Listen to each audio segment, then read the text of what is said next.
Dan yang menghilangkan masih tenang-tenang saja, nggak ditangkap, nggak apa itu. Saya tahu orangnya. Ya, yang korupsi siapa itu? Yang paling mengambil keuntungan. Yang semua saya yakin pejabat waktu itu tahu siapa pembunuhnya. Hanya ditutupin. Waktu itu, penyewa waktu itu tahu siapa pembunuhnya. Hanya ditutupin. Karena menyangkut orang besar. 330 triliun. Lalu gue tukur primen gue. Dan saya ketemu dengan pejabat kejaksaan. Kiai, sebenarnya tidak segitu sebenarnya. Kalau kita buka semua 1000 triliun. Walhasil negara kita ini sedang tidak baik-baik saja karena akhlak morat marit, hukum dimain-mainkan, yang benar jadi salah, yang salah jadi benar. Tapi kalau dari sebelumnya direncanakan dengan rapi, setan pun geleng-geleng kepala, pinter amat orang ini katanya. Saya aja nggak bisa bikin begini, rencana begini. Jadi di Jakarta itu banyak sekali syuyukhus syayatin. Hadratus syuyukh syayatin Jakarta itu. Tempat guru-gurunya setan. Wa rizquhu qalilun. Oh gitu ya. Rezekinya sedikit. Qalil. Nah. Warisu syaitan rizquhu qalil. Qalil. Lakin al-an katsir nas aghniya min waswas syaitan. Monggo. Siapa beliau? Beliau adalah cucu Syekh Abdul Qadir Jailani yang ke-23. Iya tah. Yang andel beli yang beli wacan. Tes DNA ya beli kungkung. Dan sampai kula ngomong, ya Allah Gusti, kalau memang Syekh Fadil cucu Syekh Abdul Qadir Jailani, saya minta bukti keramat. Lah karena keramatnya nembe percaya, balangka sing wis pada karo kita lah misalnya. Yang punya dalil orang Islam tapi melanggar juga orang Islam sendiri. Paham enggak? An-nadhafatul iman, kebersihan bagian dari iman yang paling jorok ya orang Islam. Islam semua itu jadi. Kemudian beliau nyemplung masuk ke laut Atlantik dengan kudanya mengatakan, kalau saya lihat di sana masih ada pulau daratan, saya akan ke sana. Sayang dia melihatnya ke barat, yang nggak ada apa-apa di barat. Coba kalau melihatnya ke utara, ada Spanyol. Ketika Rasulullah masih hidup, maka kalimatul haq, sautul haq, mauqiful haq, khutwatul haq, kebenaran ada pada pribadi Rasulullah SAW. Kebenaran mutlak. Kebenaran mutlak. Pendapatnya, sikapnya, perilakunya, langkahnya, semua benar. Karena dibimbing langsung oleh Allah dengan wahyu Al-Quran. Wa ma atakumur rasul fakhuduh wa ma nahakum anhu fantahu. Ringkas cerita, setelah Rasulullah wafat, di mana kebenaran? Kebenaran dibawa oleh jama'atus sahabah. Semua sahabat membawa kebenaran. Ashabi kan nujum bi ayyi iqtadaitum ihtadaitum. Sahabat-sahabatku bagaikan bintang. Siapapun bisa menjadi petunjuk kebenaran. Beda dengan orang Syiah. Orang Syiah setelah wafat Rasulullah yang membawa kebenaran satu orang, Sayyidina Ali. Sayyidina Ali wafat, yang mengganti membawa kebenaran satu orang, Sayyidina Hasan. Sayyidina Hasan wafat, sahibul haq, kalimatul haq, satu orang, Sayyidina Husain. Husain, Aizin Abidin, Muhammad Al-Baqir, Ja'far Shadiq, Musa Al-Kazim, ada yang ke Ismail. Ismail anak yang pertama dari Imam Ja'far Shadiq, pengganti Imam Ja'far adalah Ismail. Walaupun Ismail sudah wafat sebelum Imam Ja'far, tetap imam yang ketujuh. Bahkan imam sampai di situ, maka disebut As-Sab'iyah atau Ismailiyah. Siapa contohnya? Benazir Bhutto, itu Ismailiyah itu. Bukan orang Pakistan, pemimpin Pakistan. Kalau yang lainnya imamnya karena Ismail sudah meninggal, maka setelah Imam Ja'far wafat gantinya adiknya Musa Al-Kadzim. Musa Al-Kadzim wafat gantinya Imam Ali Ridho. Ali Ridho wafat gantinya Muhammad Al-Jawad. Al-Jawad wafat gantinya Ali Al-Hadi. Al-Hadi wafat gantinya Al-Askari. Askari wafat gantinya Imam Mahdi, Muhammad Imam Mahdi, yang menghilang sejak umur 6 tahun di Gua Rodwa di kota Samirra, Irak, yang nanti akan turun ketika akan membunuh Dajjal. Ya, kemudian orang Syiah, Imam Mahdi sudah ada di belakang layar, yang selalu memberi wangsit kepada Ayatullah Al-Uzma di Iran. Selalu memberi wangsit, maka barang siapa melawan Ayatullah, hukum mati. Mahdi Bazar Khan, Kutub Zadah, Menteri Luar Negeri, Mahdi Bazar Khan, Perdana Menteri Iran, Musa Bani Sadr, Presiden, lari tapi selamat. Yang dua dieksekusi karena berani melawan Imam Khomeini. Imam Khomeini nggak boleh salah. Karena Imam Khomeini selalu mendapat wangsit dari Imam Mahdi, imam yang ke-12, yang sekarang masih hidup, hilang sejak umur 6 tahun, nanti akan turun ketika akan membunuh Dajjal. Kalau kita ahli sunnah, Imam Mahdi belum ada. Mahdi belum ada kalau kita. Tapi nanti akan ada Imam Mahdi. Ada lagi yang setelah Imam Zain Ali Zainal Abidin, bukan Muhammad Al-Baqir.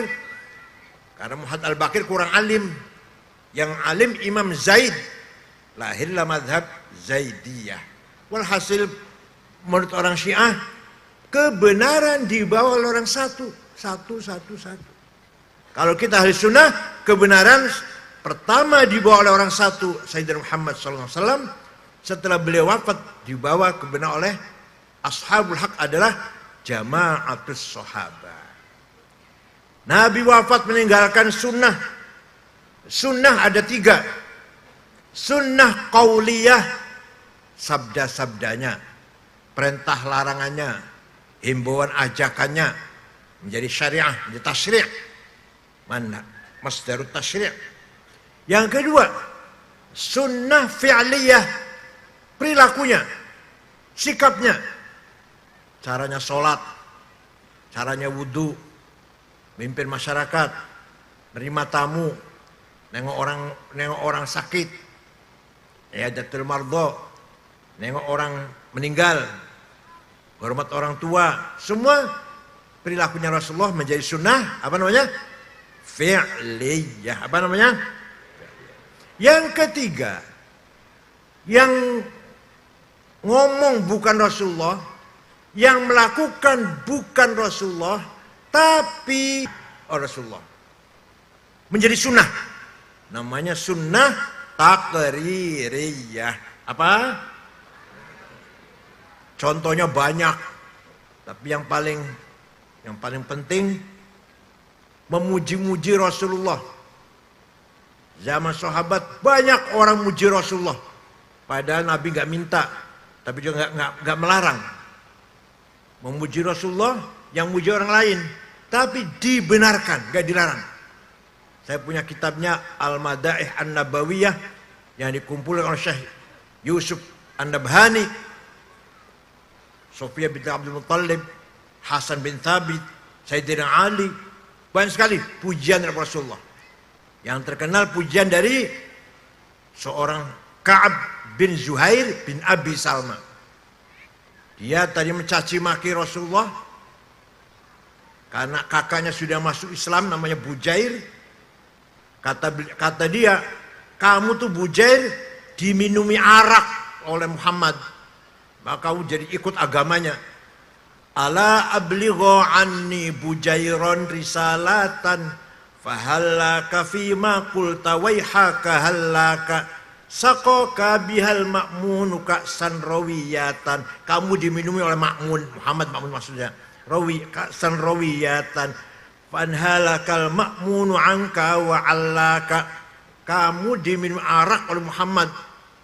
Nah, syair ini tersebar, anak kecil hafal, orang-orang di pasar juga hafal. Wa khalafta asbabal huda wattaba'tahu ala ayyi bin syai'in ala ayyi syai'in wa badini ka halaka ala khulufin lam tulfi umman wala aban alaihi wa lam tudrik alaihi akhun laka. Kamu telah meninggalkan agama saudara-saudaramu, agama orang tuamu, mengikuti Muhammad. Sahabat pada lapor pada Nabi, ya Rasulullah, ini orang sudah mencaci maki Anda luar biasa ini. Izinkan saya mau mencari, dan kalau ketemu tak sembelih. Biasa Rasulullah sabar, biasanya jangan. Jadi gitu biasanya. Kali ini enggak, ya silahkan. Sekarang sahabat mulai bergerak mencari Ka'ab bin Zuhair bin Abi Salma, DPO. Apa? Daftar orang? Orang. Mendengar, si Ka'ab dengar. Maka subuh-subuh datang ke Madinah. Rasulullah habis ngimami sholat subuh. Dia minta tolong pada Abu Bakar yang tadinya temannya dulu, nggak mau nemani, salah maju sendiri dengan mukanya ditutup sorban merah, dengan mengatakan, Muhammad, saya dengar kamu dicaci maki oleh Ka'ab bin Zuhair. Iya. Saya dengar sahabat-sahabatmu kamu izinkan kalau mencari dia dan menangkapnya akan dibunuh. Iya, saya izinkan. Kalau dia kesini minta maaf, gimana Muhammad? Saya maafkan. Kalau masuk Islam, dipercaya nggak Muhammad? Saya percaya. Masa nggak percaya? Akhirnya sorban yang nutup muka, sorbannya merah, sorban orang Badui itu loh. Buka. Anak Ka'ab bin Zuhair. Saya orang yang Ka'ab bin Zuhair. If'al ma syi'ta bi. Silakan akan kau apakan aku ini. Monggo, silakan Muhammad. Nabi Muhammad memaafkan. Kemudian dia masuk Islam, keluarlah syairnya memuji-muji Nabi Muhammad.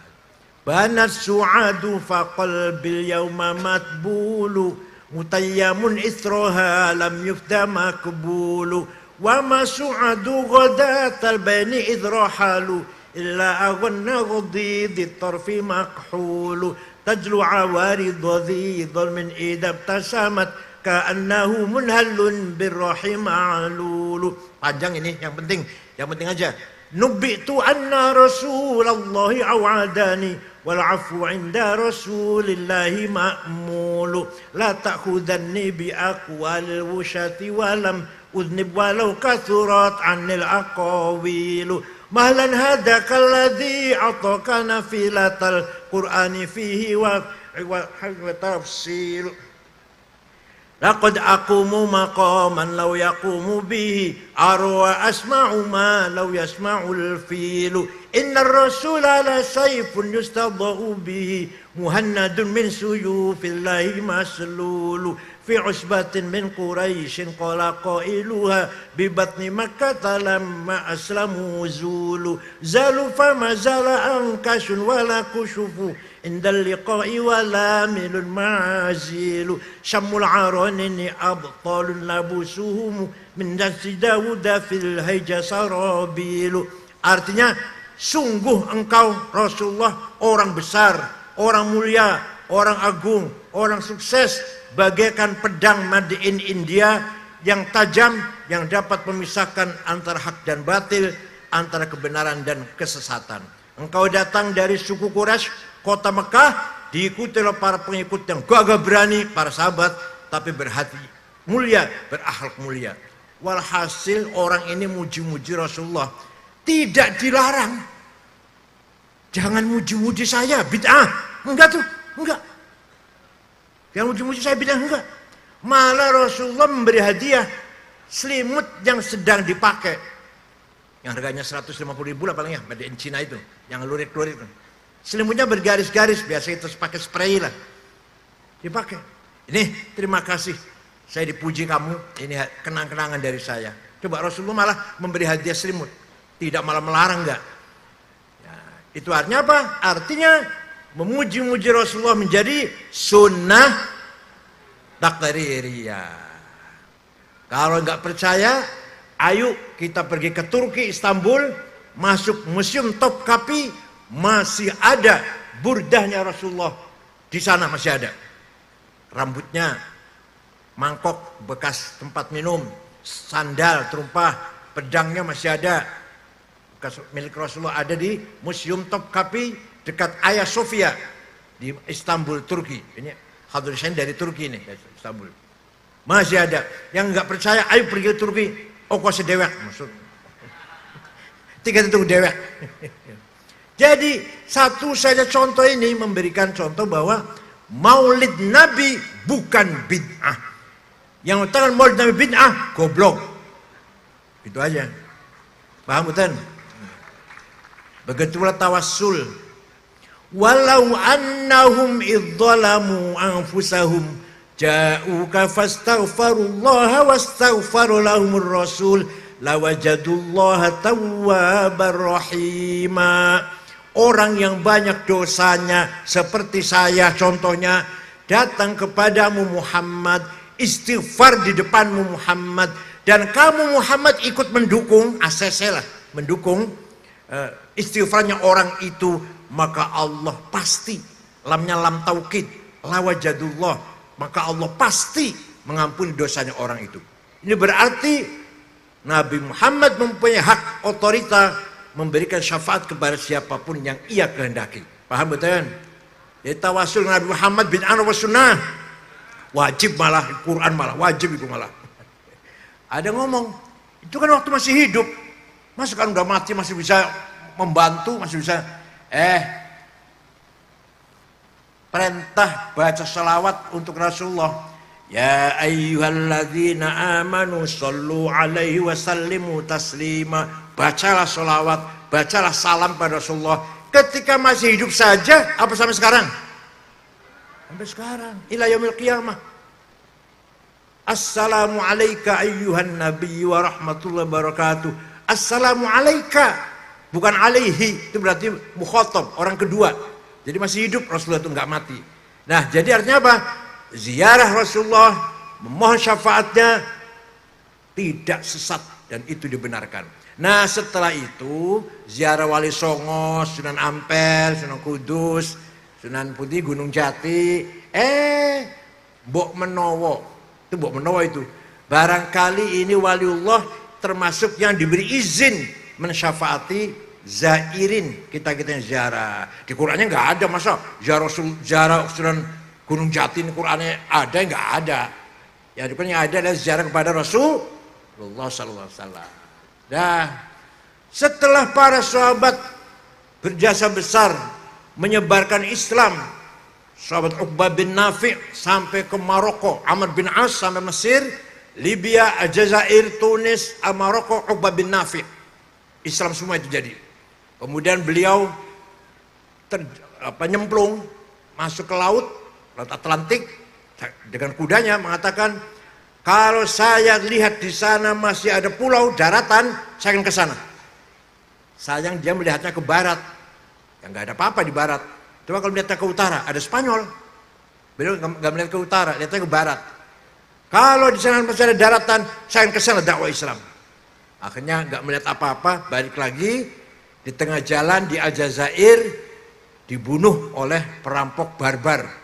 Maka makomnya sekarang di kota Basrah. 1000 km dari Aljazair, Algier ibu kota.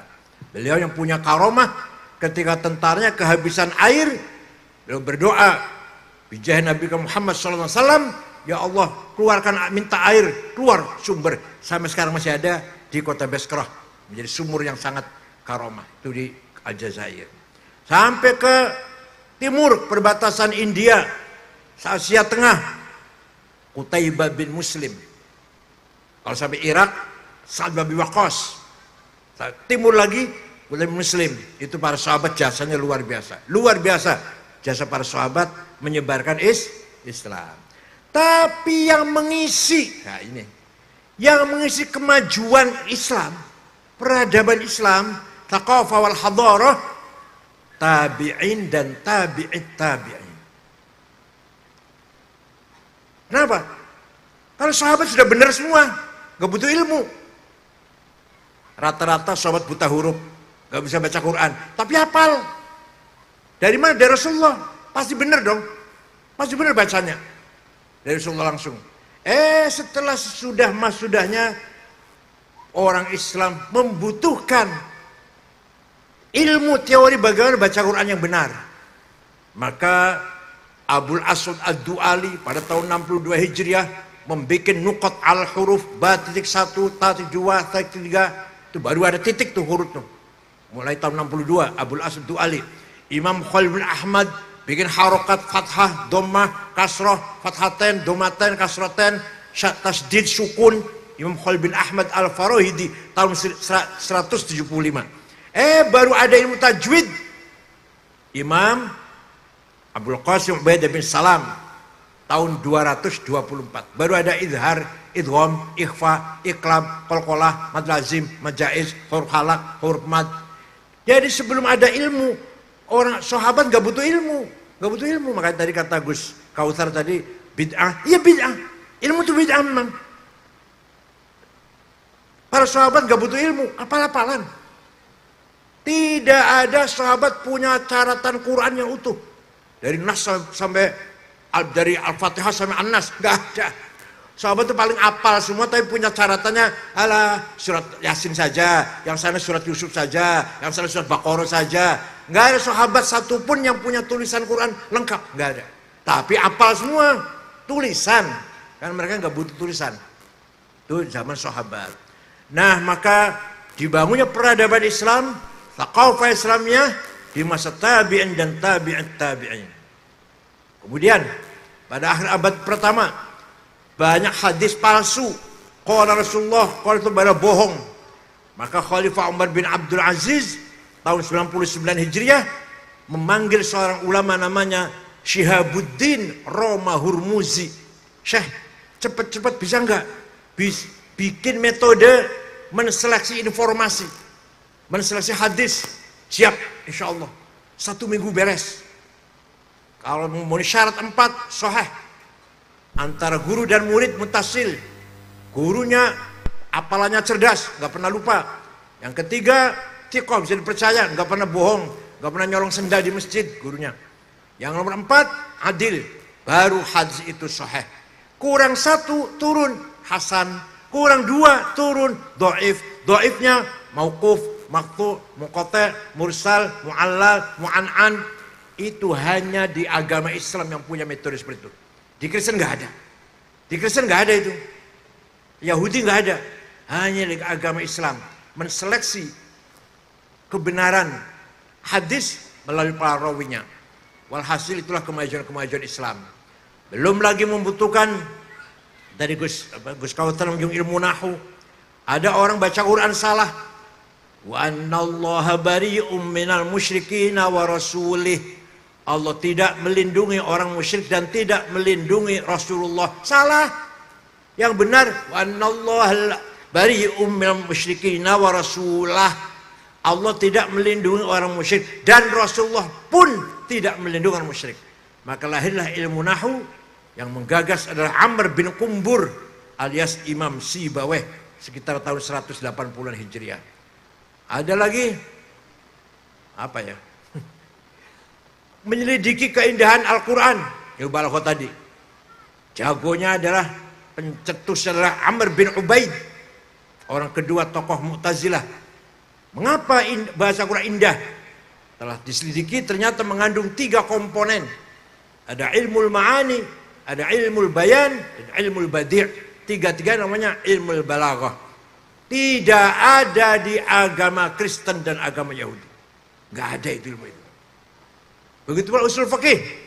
Imam Syafi'i menggagas bagaimana caranya mengambil pemahaman dari nas Quran. Ayat Quran ada muhkamah, ada mutasyabihah, ada mutlaqah, ada muqayyadah, ada ammah, ada khassah, ada hakiki, ada majazi, ada nasikhah, ada mansukhah. Hadis ada mutawatir, ada masyhur, ada aziz, ada ahad. Ada dari pemahaman bayan akli. Ada 2, akal kolektif namanya ijma', akal individual namanya qiyas. Qiyas ada 9. Burhani, aulawi, mantiki, jadali, istiqra'i, tamthili, khitabi, syi'ri, iqna'i.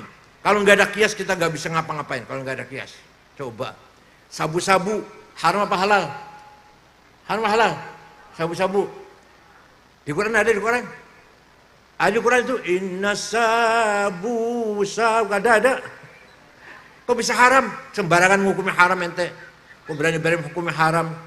Oh, itu dikiaskan kepada khamr.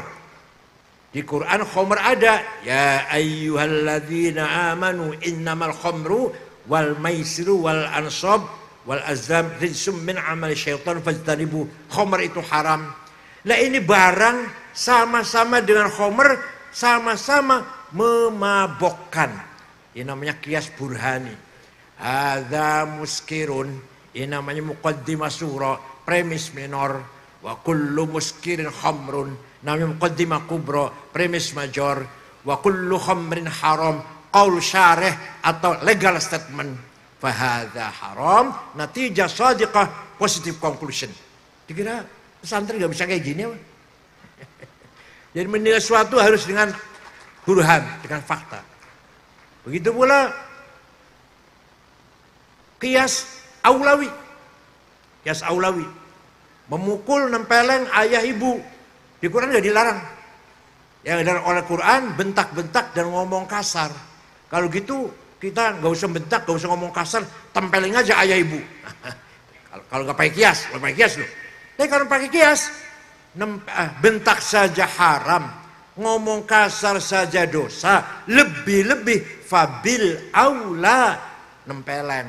Namanya kias apa namanya? Aulawi. Ini harus dikuasai nih. Ini hanya di pesantren yang bisa membahas ilmu usul fiqh.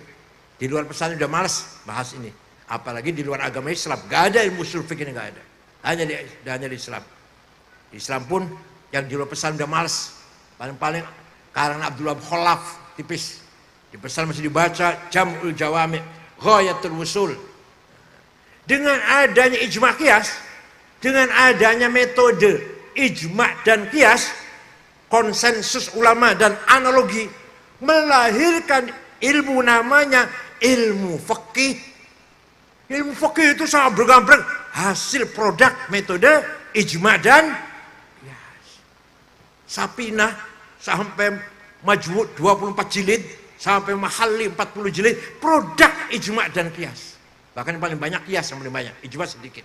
Yang paling banyak qiyas. Kecerdasan ulama luar biasa menggunakan akalnya sehingga melahirkan ilmu fikih. Tanpa ijma' dan qiyas tidak akan ada ilmu fikih. Oleh karena itu kalau ada organisasi yang tidak pakai ijma' dan qiyas, tidak ada ahli fikih di sana. Jadi kalau di NU Munas 2 hari menjawab pertanyaan 15 selesai. Munas itu 2 hari. Tapi pertanyaan dari 15, hukumnya cloning, hukumnya Jumatan di kantor, hukumnya bank, bunga bank, hukumnya macam-macam. Hukumnya sholat 2 shift, misalkan sholat Jumat 2 shift. Alhasil macam pertanyaan dari masyarakat 2 hari selesai. Dari NU itu. Kenapa? Karena menguasai ijma' dan qiyas. Organisasi yang tidak mau pakai ijma' dan qiyas, tidak ada ahli fikih, tidak akan ada fuqaha di sana. Ya cuma pelangnya doang, organisasi Islam lah, pelangnya doang. Isinya nggak ada, Islamnya nggak ada itu. Paham tidak? Oleh karena itu, dan banyak lagi ilmu yang lain yang diperjuangkan oleh para tabi'in. Orang pertama kali menciptakan kacamata, Hasan bin Haytham. Orang pertama kali menciptakan kedokteran, Abu Bakar Ar-Razi. Orang pertama kali mencoba terbang, nyoba terbang, Abbas bin Farnas. Di dunia belum ada orang terbang, orang Islam, Abbas bin Farnas. Pertama niru burung. Ada di Munjid, ada gambarnya, ada di Munjid. Terbang pertama berhasil, kedua tambah lama, ketiga tambah lama, keempat semakin lama jatuh mati. Tapi orang pertama kali mencoba terbang Abbas bin Farnas. Orang pertama kali menemukan boslah, alat navigasi, Ahmad bin Majid. Vasco da Gama, pelancong dari Portugis, berangkat dari Portugis mengitari benua Afrika, hampir mati, hampir sesat, diselamatkan dengan alat yang diciptakan oleh orang Islam yang sekarang namanya apa? Pak Pandom ya namanya. Orang kita namanya Pandom atau boslah, alat navigasi. Jadi Vasco da Gama pelancong sampai ke India. Dari Portugis mulai dari Afrika sampai menginjakkan kakinya ke kota Calicut, India Barat, menggunakan petunjuk jalan di lautnya itu menggunakan alat bikinan orang Islam. Abdurrahman bin Nafis, orang pertama kali menyelidiki peredaran darah dalam tubuh manusia. Karena itu di sini ada stikers, di kempek ada stikers. Coba dosanya paham nggak? Kedokteran Ibnu Sina coba. Bandingkan dengan kedokteran yang sekarang. Nggak apa-apa untuk perbandingan, Orang pertama kali menggagas matematik, Jabir bin Hayyan Al-Azdi. Dia punya penemuan, bingung. Saya namakan apa ini ya? Apa namanya? Penemuan saya itu apa namanya ini? Kata temannya, namanya saya nama kamu. Maka namanya Al-Jabar. Al-Jabar memang sudah ketinggalan, sudah nggak dipakai sekarang. Tapi bisa berkembang sampai digital, dimulai dari Al-Jabar. Sekarang sudah digital, dimulai dari Al-Jabar. Yang menggagas Jabir bin Hayyan Al-Azdi. Walhasil itulah peradaban Islam, thaqafah wa hadar Islamiyah dibangun oleh para tabi'in dan tabi'in. Alhamdulillah, khatim Quran ada 100 orang dari memahami Al-Quran ya nak ya. Kata tadi Gus Kautsar jangan khatam betul-betul memahami ya. Dengan dipahami sedikit-sedikit mengaji tafsir dan dipahami pula mukjizat Al-Quran. Ayatu haqqin minar rahmani muhdatsatun qadimatun sifatul mausufi bil qidami. Quran itu aneh, unik. Dari satu sisi baru, ya baru kan. Dicetak di Jakarta atau di Madinah. Kertasnya baru, tintanya baru, yang nyetak manusia, muhdatsatun. Tapi Quran sebagai sifatul qadim, sifatnya Allah Maha Qadim, qadimah. Jadi Quran itu ya hadis, ya qadim. Paham tidak? Ayatu haqqin minar rahmani muhdatsatun qadimatun sifatul mausufi bil qidami damat ladaina fafaqat kulla mujizatin minan nabiyyina id ja'at walam tadumi. Mujizat Al-Quran langgeng sampai yaumil qiyamah. Mujizat para nabi hilang. Nabi Musa tongkatnya hebat, hilang. Nabi Ibrahim dibakar api nggak mempan, ya udah hilang, tinggal beritanya saja. Nabi Isa bisa ngobatin orang lumpuh, orang buta, orang lepra, iya hebat Nabi Isa, tapi hilang. Tapi mukjizat Rasulullah khalidah ila yaumil, yaitu mujizat Al-Qur'an. Damat ladaina fafaqat kulla mu'jizatin minan nabiyyina id ja'at walam tadumi ma hurribat qattu illa ada min harabi adal a'adi ilaiha mulqiyas salami raddat balaghatuha da'wa mu'aridiha raddal ghuyuri yadal jani'anil hurami laha ma'anin kamau jil bahri fi madadi wa fawqa jawharihi fil husni wal qiyami fala tu'addu wa la tuhsa ajaibuha wa la tusamu 'alal ikhtari bis sa'ami. Quran dibaca tidak pernah membosankan. Enggak pernah bosankan. Lagi senang baca Quran cocok. Lagi susah kematian baca Quran cocok enggak? Coba laman baca lagi susah kematian bacanya Tola'al badru ala. Cocok enggak itu? Apalagi syair Jawa-Jawanya Habib itu, yang apa? Gimana syairnya? Syair Jawanya Habib itu dibaca ketika lagi susah, wah tambah susah. Quran dibaca waktu apa saja tepat.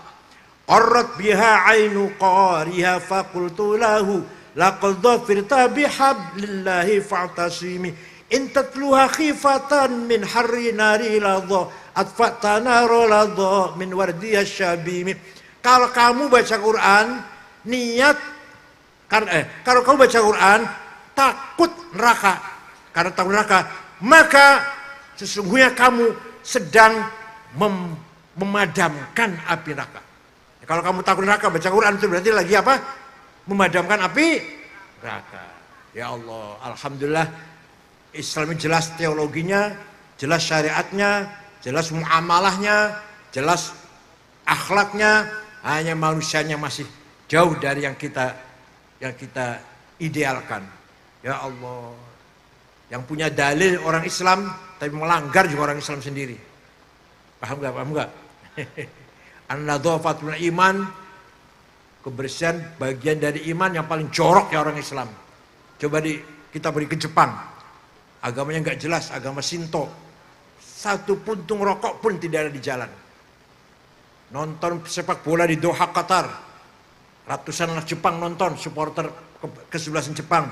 Selesai, bersih bekasnya tempat duduknya, bekas duduknya orang anak-anak Jepang. Kita kotor, pada yang punya dalil kita. Belum lagi kejujuran, amanah, sidik. Sidik, jujur. Ada yang ngomong Pak Bupati, yang wajib sidik Rasulullah. Kita bukan Rasul, bukan Nabi, jadi artinya nggak wajib sidik. Nabi punya sifat wajib 4. 1 sidik, 2 amanah, 3 tabligh, 4 fatonah. Hilang 1 saja sifat sidik, minyak goreng hilang. Dan yang menghilangkan masih tenang-tenang saja, nggak ditangkap, nggak apa itu. Saya tahu orangnya. Ya, yang korupsi siapa itu? Yang paling mengambil keuntungan. Dengan sidik hilang, Setia Novanto korupsi 2,5 triliun. Kita kaget, Masya Allah, korupsi 2,5 triliun. Banyak banget ya. Kalau 250 juta pantes lah. 2,5 triliun. Setia Novanto ketua Golkar, ketua DPR waktu itu. Masih kalah. Kominfo 8 triliun. Kominfo. Masih kalah. Ya Pak? Sudarmadi 72 triliun. Kaget saya. Korupsi masih kalah. Sekarang ini lagi dibuka korupsi tambang timah. Tambang timah di sana ada Robert, pengusaha Cina Robert. Skornya berapa? 330 triliun. Lalu gue tukur primen gue. Dan saya ketemu dengan pejabat kejaksaan. Kiai, sebenarnya tidak segitu sebenarnya. Kalau kita buka semua 1.000 triliun. Tambang timah yang dikorupsi itu. Selama 10 tahun. Ya Allah. Kira-kira ada yang ngungkul di mana beli ya? Ada yang ngungkul lagi nggak kira-kira? Sudah ini pol nih, sudah 330 triliun lah jatuh. 1.000 triliun luar biasa. Kenapa? Karena tidak ada sidik. Tidak ada apa? Jadi baru hanya sidik. Ada yang mengatakan tergoda setan. Bukan. Tergoda setan itu kalau orang mau benar di tengah jalan salah. Yuwaswisu fi sudurin nas. Tapi kalau dari sebelumnya direncanakan dengan rapi, setan pun geleng-geleng kepala. Pinter amat orang ini katanya. Saya aja nggak bisa bikin begini. Rencana begini. Jadi di Jakarta itu banyak sekali syuyukhus syayatin. Hadrat syayatin Jakarta itu. Tempat guru-gurunya setan. Kalau mau benar di tengah jalan tergoda, namanya kegoda, namanya waswasah. Waswatus syayatin. Tapi kalau sebelumnya direncanakan dengan rapi dan terlaksana, hawajis nafsaniyah namanya. Apa namanya? Hawajis nafsaniyah. Inspiration satanik, inspiration egois, ego. Yang betul kalau kita mendapat inspiration, divine inspiration, khawatir ilahiyah, isinya hidayah, pasti benar. Yang kedua khawatir malakutiyah, inspirasi dari malaikat yang isinya ilmu, pemahaman, kecerdasan yang benar. Walhasil negara kita ini sedang tidak baik-baik saja karena akhlak morat marit, hukum dimain-mainkan, yang benar jadi salah, yang salah jadi benar. Di Cirebon, kasus pembunuhan Vina dan pacarnya merajai berita, mewarnai berita TV, berita medsos. Tanggung jawab kita semua itu. Paham tidak? Paham enggak? Memalukan. Cirebon malah terkenal dengan kasus pembunuhan tahun 16 ya. Tahun 16 yang semua saya yakin pejabat waktu itu tahu siapa pembunuhnya, hanya ditutupin.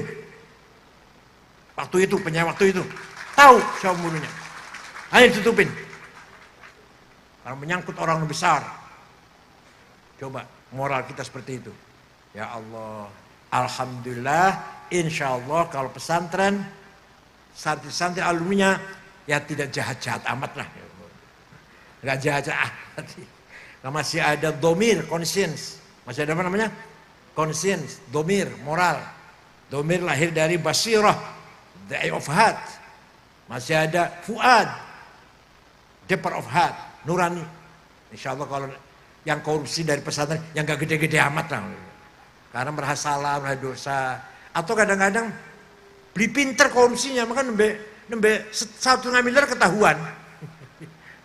Karena beli pinter. Punya domir, ragu-ragu, punya keraguan-raguan. Punya domir, conscience, punya basirah, the eye of heart, dan masih punya nurani, depth of heart atau fuad. Maka dzabal fuadu ma ra'a, yang namanya nurani tidak bisa bohong. Jadi mulut bohong, saksi bisa bohong, tapi nurani tidak bisa bohong. Maka dzabal fuadu ma ra'a. Mudah-mudahan pada malam hari ini ala barakatillah semuanya ya, teruskan ngajinya, jangan berhenti. Masih belum apa-apa, masih jauh, kata Gus Kautsar, masih jauh sekali. Insya Allah akan menjadi ulama fil mustaqbal, asal tidak putus asa. Insya Allah. Mudah-mudahan semuanya fi sihatin wa afiyah. Azzakumullah jami'an bihifdzihi wa riayatih. Mudah-mudahan kita semua ya'khudh bi'aydina lima fihi as-salah wal khair was sa'adah dunya wal akhirah. Syukran wa dumtum fil khair wal bahjah wan najah. Wallahu a'lam bishawab. Wassalamualaikum warahmatullahi wabarakatuh. Assalamualaikum warahmatullahi wabarakatuh. Alhamdulillah Rabbil Alamin. Wassalatu wassalamu ala Sayyidil Amin الكامل المكمل أكمل الأنبياء والمرسلين سيد الأولين والآخرين وقائد غر المحجلين جد الحسن والحسين سيدنا محمد رسول الله.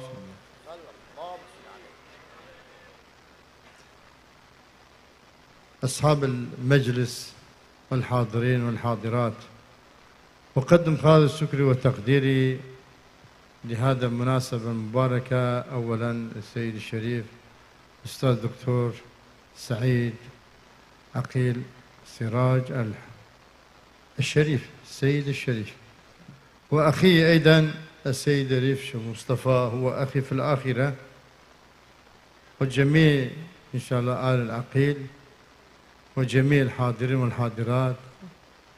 أشكركم جيدا إن شاء الله وأنا سعيد أيضا.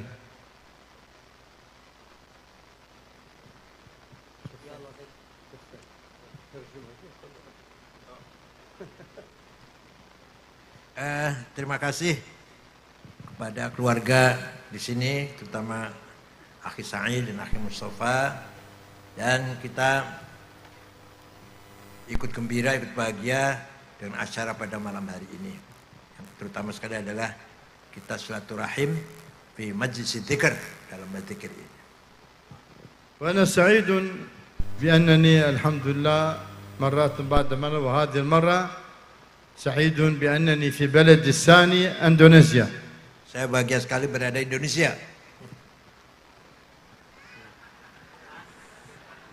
Negara dua Indonesia. Saya. Oh, negara kedua saya.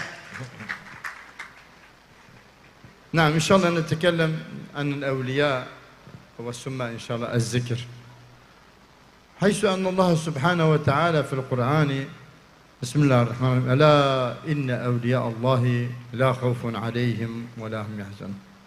هنا إشارة الآية وأمر الله سبحانه وتعالى يمدح أولياءه، يعني مدحا بثناء، مدحا بمرتبتهم، مدحا بعلو مقامهم، مدحا بشرفهم، مدحا هم لا يحزنون في الدنيا ولا في الآخرة. Al-Quran sangat menghormati para waliullah. Mereka adalah orang-orang yang tidak ada rasa cemas dan rasa takut, nggak ada pernah rasa kecewa. Itu adalah pujian dari Rasulullah atas martabatnya, makomnya, kebesarannya, kemuliaannya para aulia. ونحن في هذا المقام لولي السيد الشريف الشيخ حول، يعني الشيخ عقيل السراج سعيد، وحيث أنه ورث من بعده العلم والحكمة والمعرفة. Dan saya pada malam ini yang dihauli adalah Kiai Aqil yang seorang yang mempunyai ilmu yang luas dan wal hikmah dan haibah, berwibawa dan ma'rifat. وأن هذا هو ليس يعني بمرتبة في الدنيا بس، مرتبتهم في الآخرة أيضا. Dan beliau adalah contoh teladan bukan hanya di dunia, juga teladan di akhirat juga. وأيضا في الآية الأخرى بسم الله الرحمن الرحيم أولئك الذين أنعم الله عليهم من النبيين والصديقين والشهداء والصالحين وحسن أولئك رفيقا. هنا الله سبحانه وتعالى يبين لنا مرتبة، أول مرتبة مرتبة الأنبياء، والثاني مرتبة الصديقين الصادق لا يكذب حياة عمره، والثالث مرتبة الشهداء، والرابع مرتبة الصالحين. Allah mengangkat sangat menghormati beberapa martabat, ada 4 kelompok. Pertama martabat para anbiya al-mursalin, yang kedua para as-siddiqin, yang ketiga para syuhada yang mati syahid, yang terakhir keempat as-salihin, orang-orang yang saleh. ويقول السيد عبد القادر الجيلاني في كتاب النصائح الجيلانية، في كتاب يقول هذا المرتبة الصديق مرتبة الله جعل هذا الشخص وارثا للنبي. Martabat siddiqin menurut Syekh Abdul Qadir Jailani, beliaulah yang mewarisi dari Nabi Muhammad SAW.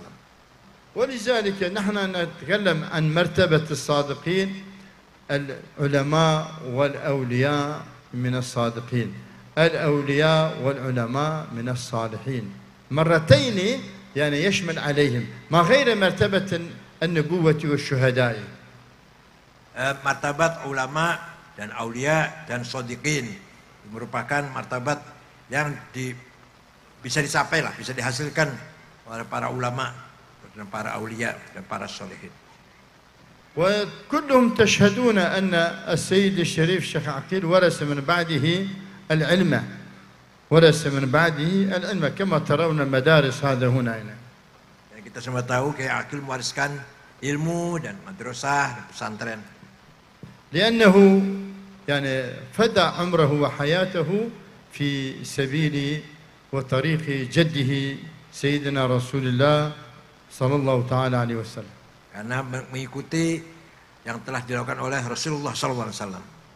وجده إمام العلوم سيدنا علي كرم الله وجهه وعليه السلام. Dan mengikuti keteladanan dari Sayyidina Ali bin Abi Thalib karramallahu wajhah.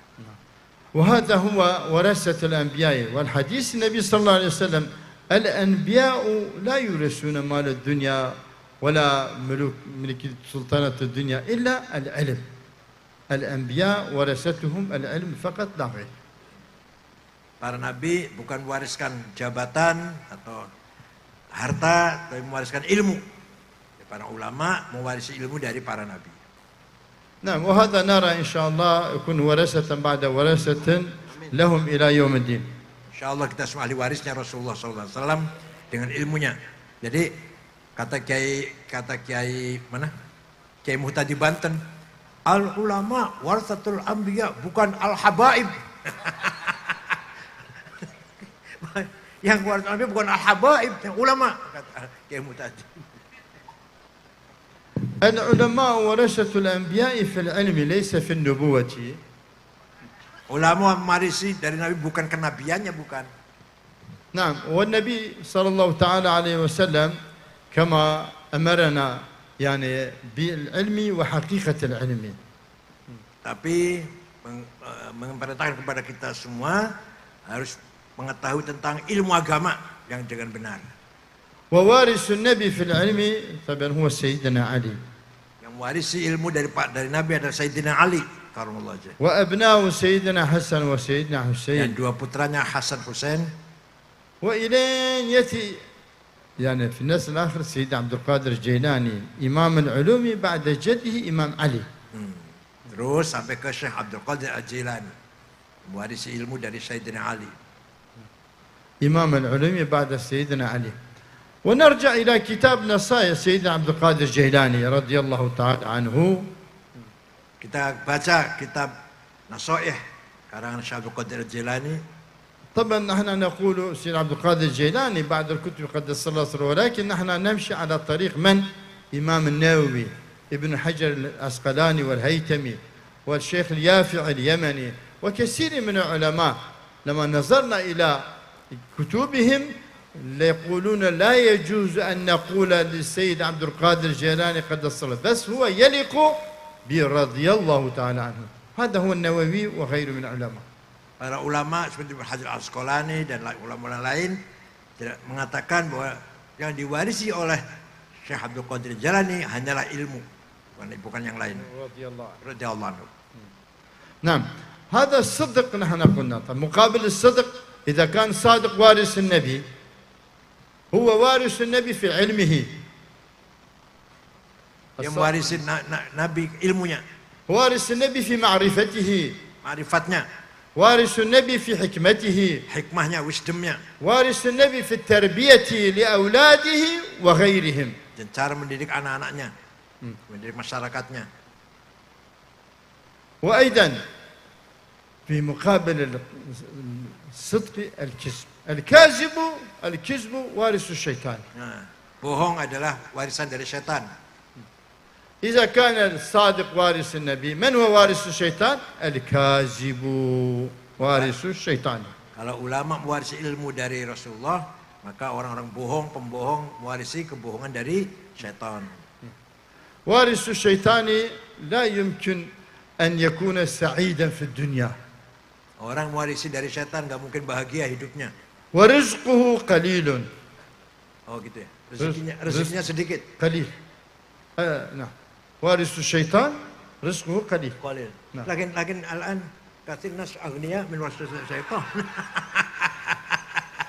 هم أغنياء في هذا الزمان ولكن فقراء في الآخرة. Nah, فقراء في القبر، فقراء عند السكرات، فقراء عند السؤال، فقراء عند الصراط، فقراء عند الميزان، لا يدخلون الجنة أبدا إلا بعد عذاب. mereka fakir ketika sakaratul maut, fakir ketika dalam kubur, fakir dalam mizan hisab, dan tidak akan masuk surga selamanya. لأنه مع أستاذه معلمه الشيطان. فين مقر الشيطان؟ جهنم. Mereka bersama setan masuk jahanam. ولذلك السيد عبد القادر الجيلاني اهتمامه بالعلم، نعم، وكما ورد في القرآن وكما وصية النبي صلى الله عليه وسلم، يعني كثير أحاديث. طبعا المقام لا يليق لأن الوقت ضيق، وأشار إلى ذلك الشيخ مصطفى الحبيب، هو أحبه كثير أنا. Kam mu'alafat Syekh Abdul Jalil. Mu'alafat kam? Mu'alafat. أكثر من 100. Aktar min 100. ما ندري هل 200 300 لا، بس أكثر من 100 مؤلف. Lahu tafsir 6 ajza. 6 أجزاء. وصلنا طبعا إلى 48 ونحن ماشيين إن شاء الله. Oh, insyaallah. Barakallah. يعني 48 كتب الشيخ. وصلنا إلى 48 عنوان وماشيين نحن إلى إن شاء الله نصل إلى 100 مؤلفات سيد القادر الجيلاني إن شاء الله. Yang sudah dicetak 48 kitab. Syekh Abdul Qadir itu orang alim, bukan hanya orang tukang wiridan, bukan. Orang alim. Karangannya lebih dari 100 dan sekarang sudah dicetak 48. Dan masih terus akan saya usahakan sampai sejauh mana lah. لو أنا كنت في تركيا، أنا كنت هنا جاءني دعوة، لو كنت في تركيا أيضا لأتيت لهذا الاجتماع المبارك لحول إن شاء الله الولي العالم الشيخ عقيل سراج. Seandainya di Turki ini akan saya bawa kitab-kitab itu ke sini. والله الشيخ سعيد لا زال أتعلم أنا لغتكم لأن ترجمتك قصير.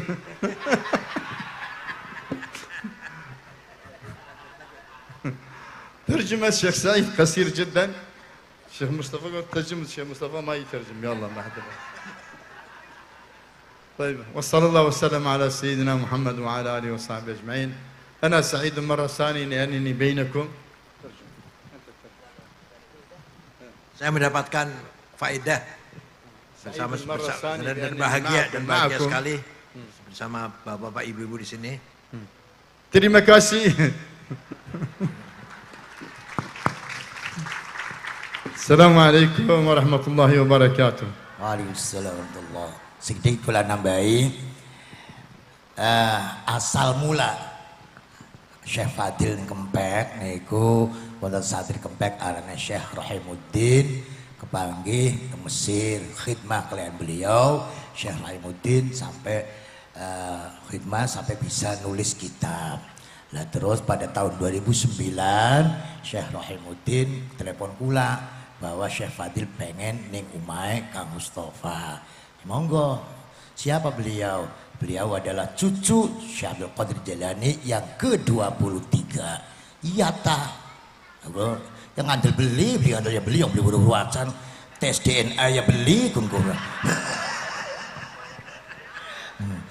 Dan sampai kula ngomong, ya Allah Gusti, kalau memang Syekh Fadil cucu Syekh Abdul Qadir Jailani, saya minta bukti keramat.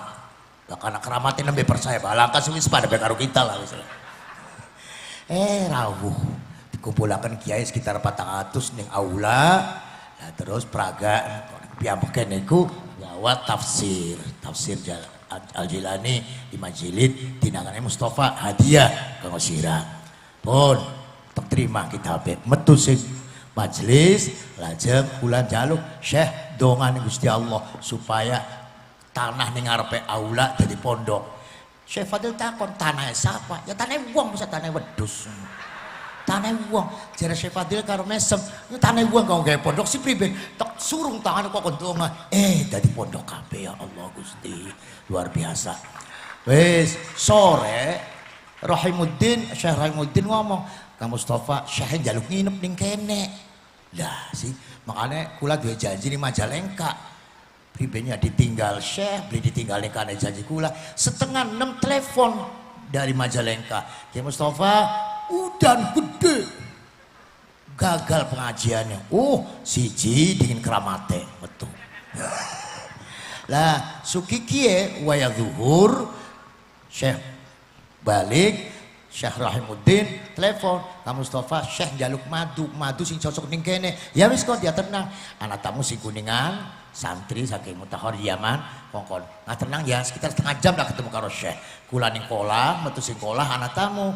Saking pundi Pak? Saking Riau. Oh mangga.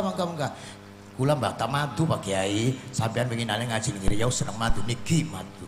Artine madue kula durung diterima, pengganti wis teka. Ya Allah, keramate loro dingin. Nomor 3 dina Jumat donga tanah Senin sore jam 5 sing duwe tanahe teka. Mangga diganti, mangga dituku. Lah ya Allah Gusti. Lah anak nomor 4 3 bulan kemudian kula ngimpi ketemu beliau, uluk salam fa'arada anni. Melengos. Assalamualaikum ya Syekh, melengos. Assalamualaikum Syekh, melengos. Lalu aku telepon Rahimuddin. Ya Rahim, isu ngimpi ketemu Syekh ghadab. Syekh marah, beli gelap itu. Oh enggak mungkin. Syekh paling depan sampean. Telepon sendiri, saya telepon. Ya Syekh, kan roh itu ka'annaka ghadban aliyah. Syekh kula ngipi sampean nyewati kula. Priben kita. Ya, isun mekel ning sirah. Kenapa? Sirah tekupai kitab belokan diwaca. Ayo beli ngokon baca aja mau ku nyak kitab tek hadiahkan sirah. Ya tak rawati. Loh ternyata luar biasa sirah tekupai tafsir belokan diwaca. Akhirnya alhamdulillah ya Syekh qara'tu dzaka tafsir fi kulli yawm ba'dal asr. Dibaca tafsir Al-Jilani setiap asar. Nah niku. Syekh Fadil itu mimpi lebih dari 10 kali mimpi ketekanan Syekh Abdul Qadir dawe Fadil isu duwe kita pirang-pirang gula tanah selametaken ping 10 kali. Akhirnya Syekh Fadil waqaftu umri wa mali wa ma ta'allaqu bi justru tak wakafakan ya umure ya duwite kanggo gulati kitab Syekh sampai kakak menjaga seluruh dunia 30 tahun lebih gulati dibalik-balik setahun karo istri mau 6 dina isu lebih kuat. Ya Allah, Toli menemukan 118 judul kitab. Artinya Syekh Abdul Qadir dua karangan 118 kitab fi Napa jenenge Jamil Funun 13 fan yang bisa ditemukan waktu itu 28. Lain sudah samane warbain kutub yani 48 kitab, yang lainnya di Mekah wis mumut. Salah satu yang luar biasa adalah menemukan tafsir Ajilani 5 jilid, ditemukannya di perpustakaan kuno di Vatikan. Loh niki alhamdulillah berkah dongane pondok dados danten tekejak ning tengah-tengah sawah kongkon donga dadi Miskatul Anwar.